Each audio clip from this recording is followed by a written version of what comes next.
The polished floors of the penthouse apartment shimmered under the afternoon sun, a silent testament to the wealth that filled every corner. Elias, a 42-year-old tech mogul, stepped inside, the quiet hiss of the door locking behind him a familiar sound. Dressed in a custom-tailored charcoal suit, his face etched with the weariness of a transatlantic flight, he had come home a day early.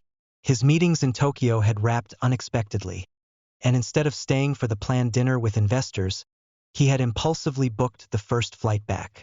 His mind was on one thing: his daughter Luna. She was 5, with his late wife's eyes and a spirit that was all her own. He craved the simple warmth of her hug, a feeling he realized was far more valuable than any deal he had ever closed. He didn't announce his arrival. He rarely did. He preferred to see the house as it truly was when his presence wasn't a factor. The candid, unscripted moments of life. But as he walked past the grand staircase and approached the kitchen, he was met with a sight that made his blood run cold.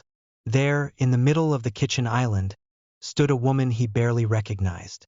It was Ava, the new housekeeper, a young woman in her mid-20s, with auburn hair pulled back in a loose braid and a face that was a study in fierce concentration. She was in a simple gray uniform, the sleeves pushed up to her elbows. The afternoon light poured through the large window, illuminating the scene like a spotlight on a stage. His heart hammered against his ribs. Luna was lying on the cold marble countertop, her little body twisted in a strange, unnatural way. Ava's hands were moving over her, pressing firmly and rhythmically on her chest. Elias's breath caught in his throat. What was she doing? More importantly, why was his daughter on the kitchen counter? Panic surged through him, hot and overwhelming. He had never authorized this. No one touched Luna like this. No one. The house was staffed with professionals, trained nannies, and a full-time nurse. Where was Maria, the head nanny? She was supposed to be on duty today. Still unnoticed, Elias took a step forward, a roar of anger building in his chest.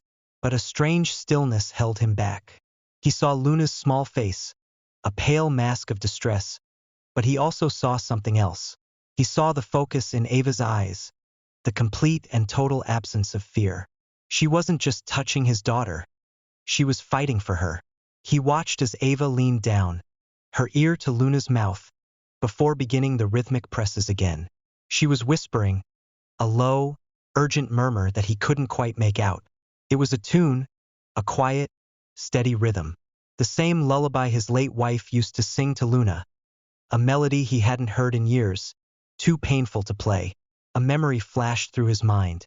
His wife, teaching a young Luna how to blow bubbles, her laughter echoing through the halls. It wasn't just that Ava was touching his daughter. It was the way she was doing it, with a focused intensity and a gentle familiarity that felt both out of place and deeply right. But who was she? He had met her for a fleeting moment when she was hired, a last-minute replacement from the agency after the last housekeeper had left. He didn't even know her last name. He finally found his voice, a sharp, cold question that shattered the silence. What are you doing? Ava's head snapped up. Her face, previously a mask of concentration, went completely white. She hadn't heard him. Her hands, still resting on Luna's chest, trembled. Sir, I can explain. Where is Maria? Elias demanded, his voice a low growl. She's out for a moment to get supplies. I thought you weren't coming back until tomorrow. I wasn't, but here I am, and you're manhandling my daughter on the kitchen counter like she's a doll. Ava cut in, her voice shaking but firm. She swallowed a piece of plastic. I found her in the playroom, barely breathing. Maria left just a few minutes ago. I didn't want to wait for anyone else. Elias's mouth opened, but no words came out. A piece of plastic?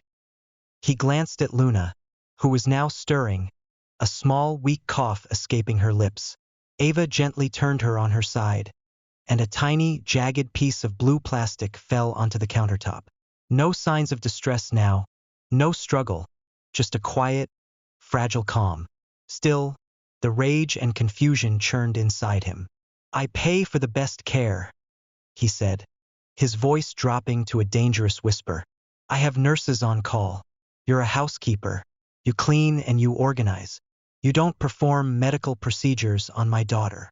Tears welled in Ava's eyes. "I didn't mean any harm, I swear. I saw her struggling. No one else was here. I couldn't ignore it." Elias took a slow, deliberate breath, trying to regain control. "Take her to her room, then go pack your things." Her lips parted, a silent question on her face. "Sir, are you firing me?" "I'm not repeating myself." The words hung heavy in the air, a final judgment. Ava stared at him, stunned, frozen like a statue about to break. Then, silently, she nodded. She gently scooped up the still shaky Luna, cradling her close as if it might be the last time. She walked away, and Elias stood there, his hands on the cold marble, the silence in the kitchen louder than a gunshot. Something inside him shifted, a crack in his carefully constructed world, but he didn't know what yet. Not yet. Elias sat in his study, the rich scent of leather and old books failing to calm his racing thoughts. The house was quiet now, too quiet, the kind of silence that made him feel hollow, a silence he was all too familiar with since his wife passed. He should have felt a sense of vindication, of control. He had taken charge, fired an employee who had overstepped her bounds. But something about Ava's trembling voice, the focused look in her eyes, and the way she had held Luna so gently, gnawed at his conscience. He opened the live feed on the security cameras, checking on Luna in her room. She was in her bed, a small blanket tucked around her chest rising and falling in a steady, peaceful rhythm. A cold sweat broke out across his forehead as he replayed Ava's words. She swallowed a piece of plastic. He hadn't even known. He should have known. He should have been there. Upstairs, in the small guest room she used, Ava stood with her suitcase half-packed, tears tracing silent paths down her cheeks. Her uniform was wrinkled, her hands shaking. She folded a small, worn t-shirt and placed it carefully on top of her clothes. It was her brother's. A faded picture was tucked into the pocket of the t-shirt. Her younger brother, Mark, smiling up at her. He had passed away from a severe, sudden choking incident when he was just a child. Ava had been the one to find him. Her parents had been away, and she, a young girl, hadn't known what to do. The memory was a constant, haunting shadow in her life. It was why she had dropped out of her pre-med track to get any job she could, to pay off the family debt left after his funeral. It was why she took an online first aid course in her spare time. She never told anyone. Why would she? She was just the housekeeper. People didn't ask housekeepers about their ghosts. A soft knock broke the stillness. Ava turned. It wasn't Elias. It was the head butler, Mr. Harrison. "Mr. Elias wanted me to tell you that your final payment and severance will be delivered tonight," he said formally, his face impassive. "He requests you be gone before sunset." She nodded, her throat tight. Understood. She lifted her bag, her eyes lingering for a final moment on the pristine, silent room. Then a faint sound stopped her. A soft, rattling cough. Luna. She knew that sound. It wasn't the usual light cough. It was the kind of cough that had preceded the incident. The one that had led to her finding Luna struggling to breathe. Ava hesitated. She had no right to be here. She was fired. She was leaving. But her feet moved before her mind could catch up. She rushed into Luna's nursery. The little girl was breathing with a slight wheeze, her face flushed. Elias was standing at the doorway, on the phone, his face a mix of panic and frustration. "I need an emergency paramedic. It's my daughter. Her breathing is labored." "There's no time," Ava said, her voice sharp and clear. Elias blinked, his call abruptly forgotten. He stared at her, then at Luna. "Her airway is still partially obstructed," Ava continued, her gaze fixed on the little girl. "That's what the wheezing is. Could be swelling. You can't wait. You need to get her to a hospital now." He stepped forward, now clearly worried. "How do you know that?" Ava finally turned to him, her eyes red, but resolute. "Because I've seen it before with my brother. You don't know me, sir, but I lost him because no one knew what to do. I swore I'd never let another child suffer if I could help it." Elias stared at her, the phone now dangling uselessly from his hand. Luna coughed again, a weak, rattling sound.